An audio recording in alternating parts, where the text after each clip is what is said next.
renewal of current housing policies.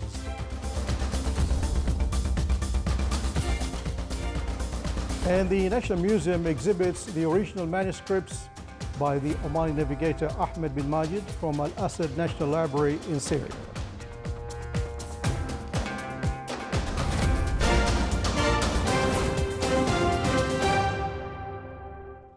Those are the headlines. Now the news in detail.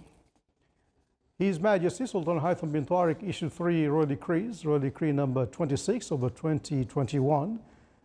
Article 1 ratifies the cooperation agreement between the government of the Sultanate of Oman and Hungary in the higher education field.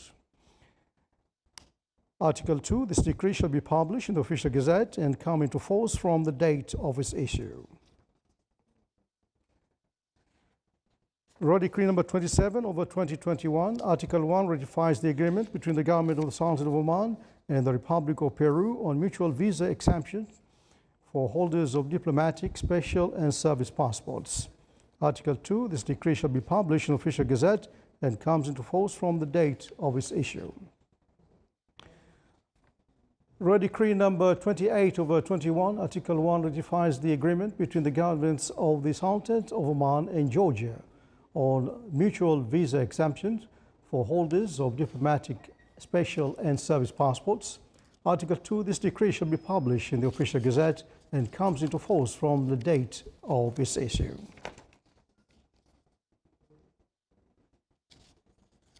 His Majesty Sultan Haitham bin Tariq received a cable of thanks from His Excellency President Alexander Vučić of Serbia on reply to a cable of greeting sent by His Majesty the Sultan on the occasion of his country's National Day.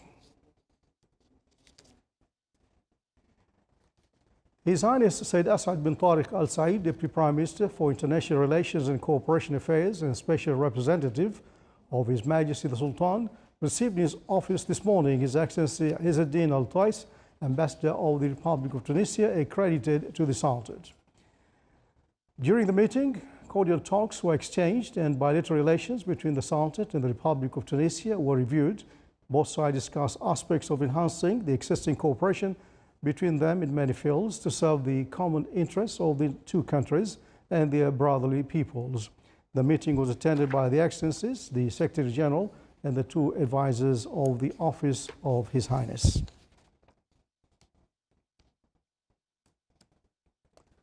Sultan's Special Forces marked its annual day, which falls on the 15th of March every year.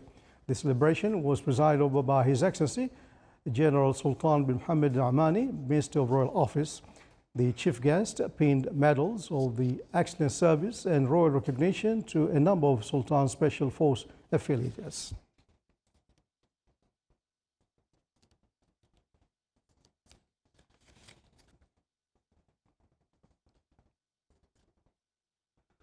His Excellency Dr. Khalfan bin Saeed Al-Shuaili, Minister of Housing and Urban Planning, has clarified that the National Urban Development Strategy includes investment projects from the government and private sectors, including the community, worth 8 billion Omani riyals. His Excellency said that there is an approach to renew the current policies in housing, lands and urban planning.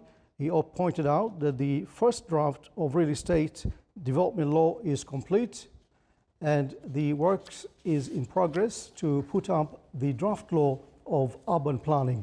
He added that the urban strategy contributes in directing investment and development to the appropriate sites in order to achieve integration and harmony between development activities and provide the necessary incentives to enhance social and economic prosperity while preserving the environment for future generations.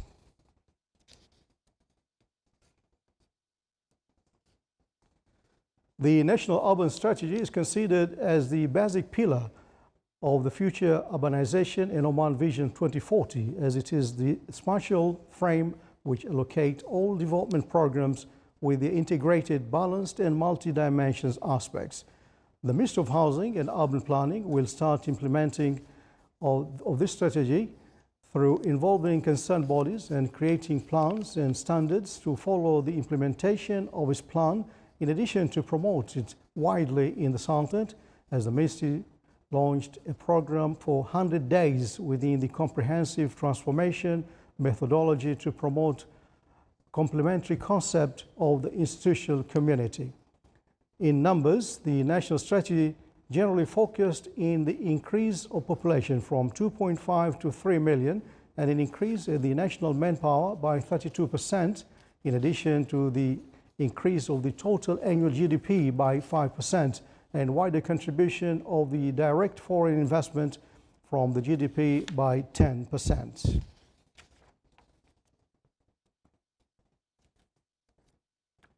The National Museum started to exhibit the original manuscript Al-Fawaid fi Usul Ilm al-Bihar wal-Qawaid, which is addenda on the principles and foundations of maritime science for the Omani navigator Ahmed bin Majid, Lion of the Sea, who lived in the 16th century.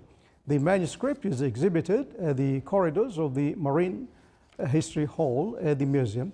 The manuscript, borrowed from Al-Asad National Library in Syria, was exhibited during the meeting of the Board of Trustees of the museum.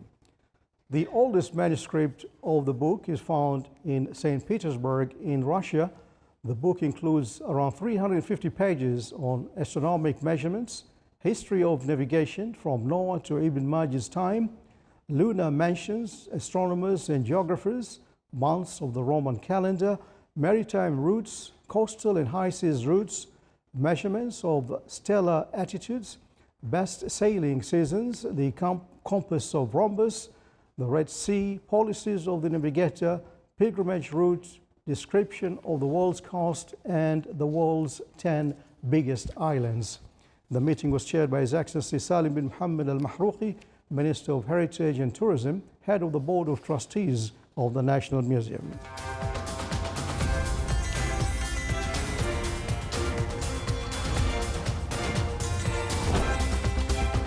To come our news bulletin. It is harvesting season in the Wilayat of Manah and the crop is wheat.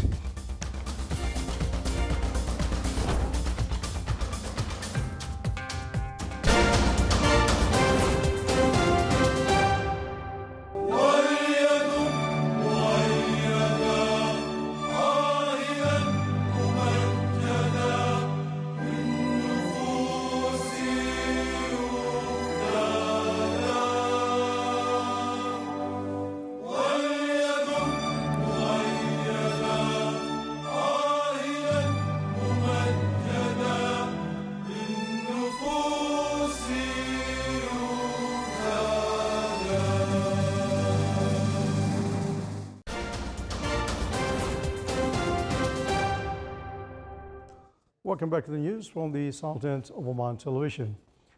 The Sultanate, represented by the Minister of Health, took part today in the 54th Ordinary Session of the Executive Bureau of the Arab Health Ministers Council. Health Minister, His Excellency Dr. Ahmed Mohammed Al-Saidi, represented the Sultanate in the virtual meeting. The meeting came as part of the standing coordination between the Arab countries to consolidate efforts exerted in promoting the health sector and studying the COVID-19 repercussions in the Arab region. The meeting touched upon the proposal submitted by the Kingdom of Bahrain on the Arab Strategic Plan regarding the availability of public health services in the context of asylum, as well as the possibility of standardizing health legislation in the Arab countries and the Arab Fund for Health Development. The proposal submitted from the Republic of China on the Arab-Chinese cooperation in the health field was addressed during the meeting. In addition, the meeting also highlighted the Arab-American cooperation to tackle the coronavirus pandemic.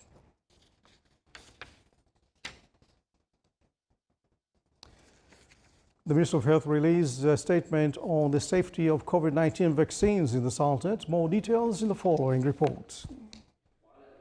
A statement on the safety of COVID-19 vaccines in the Sultanate released by the Minister of Health reports that no serious side effects have been recorded for the vaccines used in the Sultanate against COVID-19 disease until the date of this statement, and confirms that what was raised in the various media about the safety of vaccines and about some countries temporarily stopping the use of the AstraZeneca vaccine was a precautionary measure in order to investigate the occurrence of a few cases of blood clots, which were recorded in a limited number of those who received this vaccine in these countries. It should be noted that the World Health Organization and the European Medicines Agency had announced that there is no direct link between the cases of blood clots registered in these countries and taking the vaccine, while the investigation of the actual causes continues and the numbers recorded for these cases are still within the annual percentage for non-communicable diseases in the population. With the ministry's emphasis on the safety of vaccines used against COVID-19 disease in the Sultanate, it indicates that there is no preference between the vaccines currently used in the Sultanate in terms of effectiveness and safety, and that these vaccines have been selected by a specialized technical team that studies vaccines from all sides based on the published studies in prestigious scientific journals as well as recommendations issued by international organizations, and that no vaccine is registered for the use in the Sultanate until after it has been approved by the country of origin or the international regulatory bodies approved in this regard. We all need to take this vaccine to be safe. I have taken, alhamdulillah. We should protect ourselves, and this vaccine, it is good for me and for all the community to be safe from the COVID-19. The ministry calls on all groups targeted by vaccines to quickly take the vaccine, not to heed rumors, and to obtain information from reliable official sources. Abdullah bin Ahmed al-Rubi'i, Sultanate of Oman Television, Muscat. The Ministry of Health announced that the total number of COVID-19 cases registered in the Sultanate reached 147,422, while the total number of deaths reached 1,609. The total recovered cases reached 136,770, which is 93% of the total recovery rate. The ministry indicated that the total number of inpatients reached 268, among which 86 are in the intensive care units.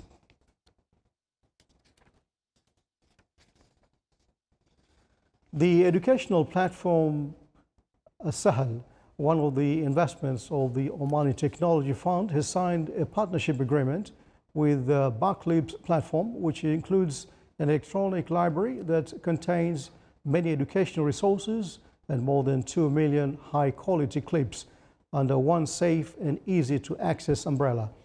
The partnership comes in line with Barclays' expansion vision in the Arab region to enrich safe Arab educational content in the region.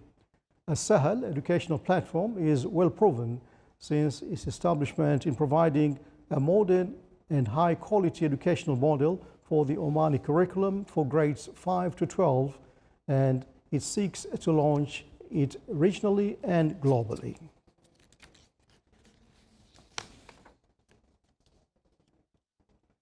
Under the auspices of His Excellency Dr. Ahmed bin Mohammed al-Saidi, Minister of Health, a ceremony was held in Al-Amarat to lay down the foundation stone for the new Muscat Rehabilitation Center funded by Petroleum Development Oman PDO. The ceremony was held this morning at the project construction site and attended by a number of government and PDO officials. More details in the following report. PDO lays foundation stone for Muscat Rehabilitation Center. The specialized rehabilitation center funded by PDO is expected to provide robust addiction treatment programs and rehabilitation support to facilitate the integration of patients back into the society. This center today, which will be looking after patients who suffer from addiction, whatever the cause for the addiction, this is a rehabilitation center. And this should reduce we all know that people who are addicted, even after treatment, unfortunately, the recurrence rate is very high, about 70%. The only way to reduce the recurrence rate is by having centers like this where individuals can be rehabilitated under the supervision of professionals in the field. We already have a unit here, but unfortunately the capacity is limited. With, of course, support from PDO, the Petroleum Development of Oman, this center, the capacity is to at least accommodate 113 to 120 individuals with all the facilities. The 5,400 square meter facility will include forensic medicine, detoxification and emergency departments, an outpatients clinic, handicraft workshops, gymnasiums, swimming pools, and a library for inpatients. With a 113-bed capacity, the complex will have dedicated male and female wards and amenities. Privileged to be able to partner with the Minister of Health on this key project, a rehabilitation project that will cater for more than 110 beds, 113 beds in total, with a number of advanced facilities, medical detox labs, forensic advanced medical analysis labs, workshops, leisure facilities. So a rehabilitation center that will really help both males and females that need these facilities, and a great contribution to helping the Minister of Health. The 2.5 million Omani Rial project funded by PDO is part of its flagship social investment program, which focuses on 5 key themes in line with the United Nations Sustainable Development Goals, including good health and well-being.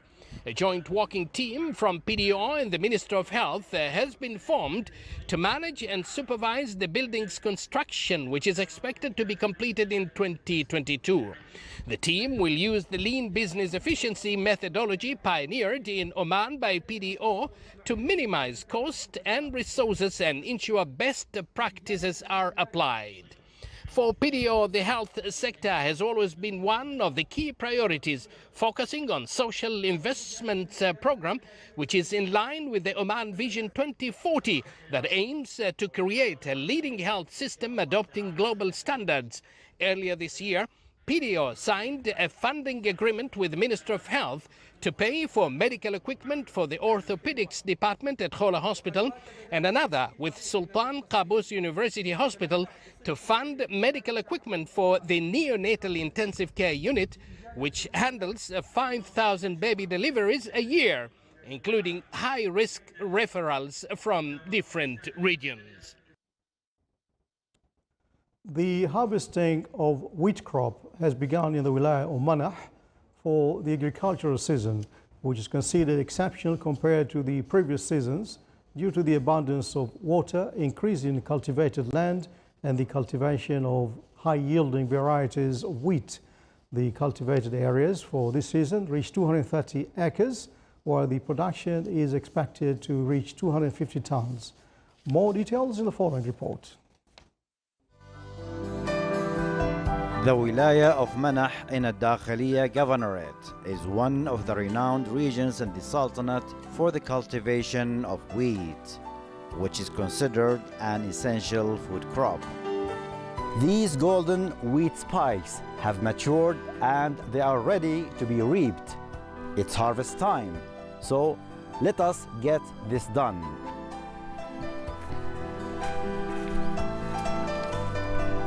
The Omani farmers associate great attention to the wheat crop, dedicating their time and efforts in the field among the ears of wheat to guarantee that the months of hard work pay off. We inherited this from our fathers and grandfathers, and we keep growing this wheat. We start growing this crop in October, and it takes 4 months. We have grown 4 acres, and the 4 acres can give you 200 tons, almost 200 tons. The ton is, let's say, 550 riyals, so it's worthy. From the beginning of growing the wheat crop until its harvest, the farmers receive various types of support from the Ministry of Agriculture, Fisheries and Water Resources to cultivate this crop in the best way possible and reap the best yield. We started from agriculturing the land, and after that we water the land weekly, one time a week, using the foliage, and we give some fertilizers to the seeds, and the seeds will grow up. It takes 4 months to reap. Ministry of Agriculture give us support and follow up and guidance. They came here from time to time to see engineers coming here, and they give us some feedbacks regarding the harvest. What does it need for the future weeks? Modern machines are used to sort the grains from impurities. Then the clean grains are bagged in preparation for marketing, as this crop constitutes a valuable source of income. صالح بن خلفان الرحبي، ولاية of منح الداخلية، Governorate. You're watching this on Oman television. Before going to tonight's bulletin, here are the main points once again. His Majesty Sultan Haitham bin Tariq issues 3 royal decrees. His Excellency the Minister of Housing and Urban Planning stresses that the National Urban Development Strategy includes investment projects worth 8 billion Omani Riyals and renewal of current housing policies. And the National Museum exhibits the original manuscript by the Omani navigator Ahmed bin Majid from Al Asad National Library in Syria. And with that, we come to the end of tonight's news bulletin. We'd like to remind you to keep following the precautionary measures of wearing face masks, washing hands, and keeping physical distance from each other. From all of us here in the newsroom and the studios, thanks for watching. Good night.